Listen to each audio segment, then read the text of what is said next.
Please, not tonight." He heard her whisper, stopped dead in his tracks, and changed everything. The snow was falling harder now.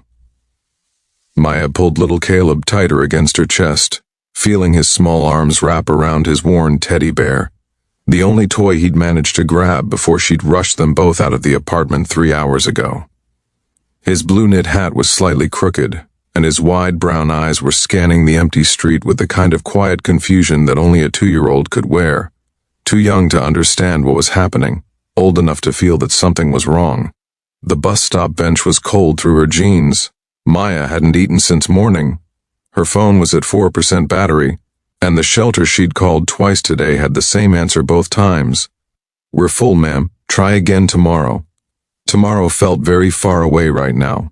She pressed her lips to the top of Caleb's hat and whispered, barely loud enough for anyone to hear, barely loud enough even for herself, "Please, not tonight." It wasn't a prayer exactly. It wasn't directed at anyone. It was just the last desperate exhale of a woman who had been holding it together for so long that her arms were starting to shake. Ethan Cole had not planned to walk home tonight. He was a successful architect at 34, owned a 2-bedroom condo 6 blocks north, and had a perfectly reliable car sitting in a perfectly heated garage. But after an exhausting 12-hour day and a dinner meeting that had gone sideways, he'd told his driver to drop him 3 blocks early. He needed air. He needed to think. His mind was somewhere deep inside the blueprints of a project deadline when he turned the corner near the old diner on 5th and stopped. A woman was sitting at the bus stop holding a toddler bundled in yellow, her green coat dusted with snowflakes. She was staring at the ground. Her jaw was tight. Her shoulders were trembling. Not from cold, he could tell. From something heavier. He almost kept walking. Almost. "Please. Not tonight." The words were barely a whisper, but in the quiet snowfall of that empty street they landed like a shout directly in the center of his chest.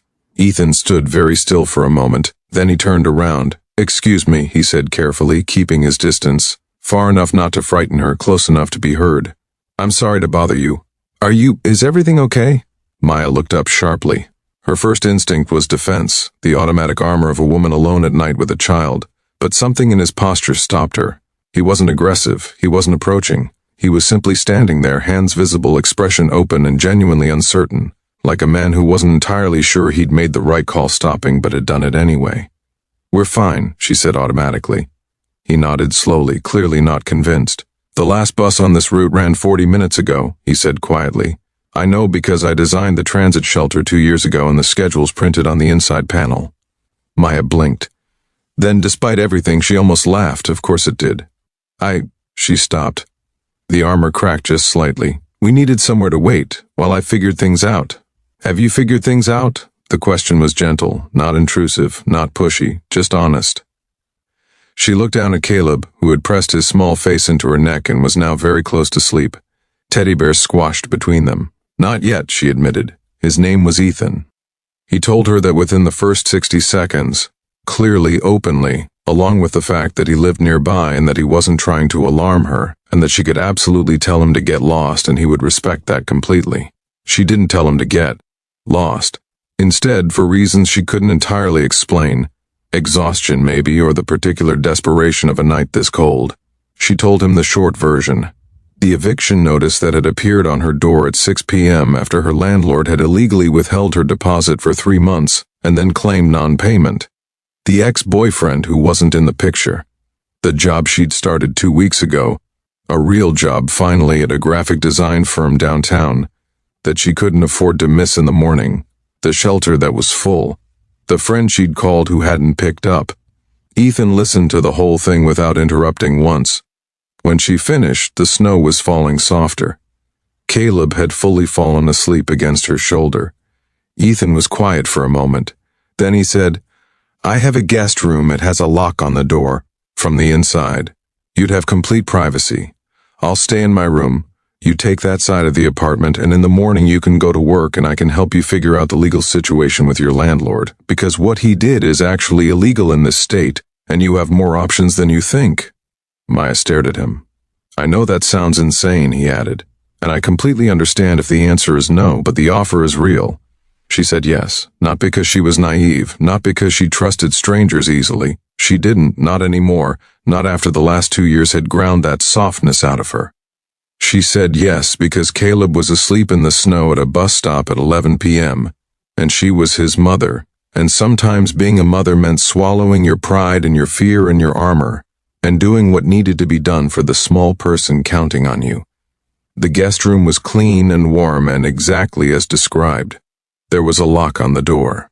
Ethan disappeared quietly into his own room without another word after showing her where the towels were, and leaving a bottle of water and a granola bar on the nightstand without comment. Just thoughtful, silent practicality that made her throat tighten for reasons she couldn't quite name. She lay Caleb down on the bed and watched him sleep, teddy bear tucked under his arm, blue hat still slightly crooked. We're going to be okay, she thought. Maybe for the first time in weeks, she actually believed it. In the morning, it was different in the daylight. Ethan made coffee and scrambled eggs without making it weird.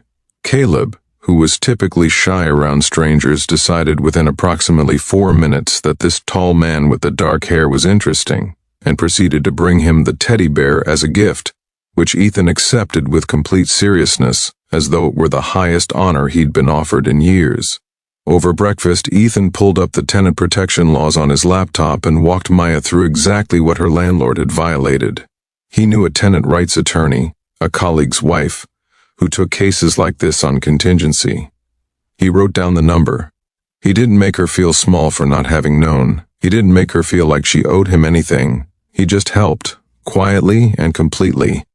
When it was time for her to leave for work, Maya stood at the door with Caleb on her hip and said, "I don't know how to thank you." Ethan shook his head. "You don't need to. Can I?" She hesitated. "Can I ask why? You didn't know us. You didn't have to stop." He thought about it for a moment, genuinely. Then he said, "My mom raised me alone. There was a winter when I was about his age." He nodded at Caleb. "A neighbor let us stay 3 nights. Changed everything." Maya nodded slowly. "Pay it forward," he said simply. She did pay it forward. The attorney took her case and won. The landlord was ordered to return her deposit plus damages within 60 days.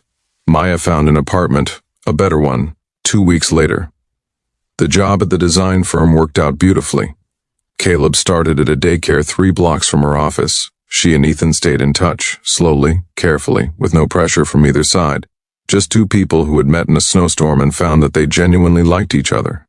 14 months later, on a night when the snow was falling just the same way it had on that street corner, Ethan sat across from her at the diner with the neon sign, the same one that had glowed green behind her that night, and said, "I think I've been in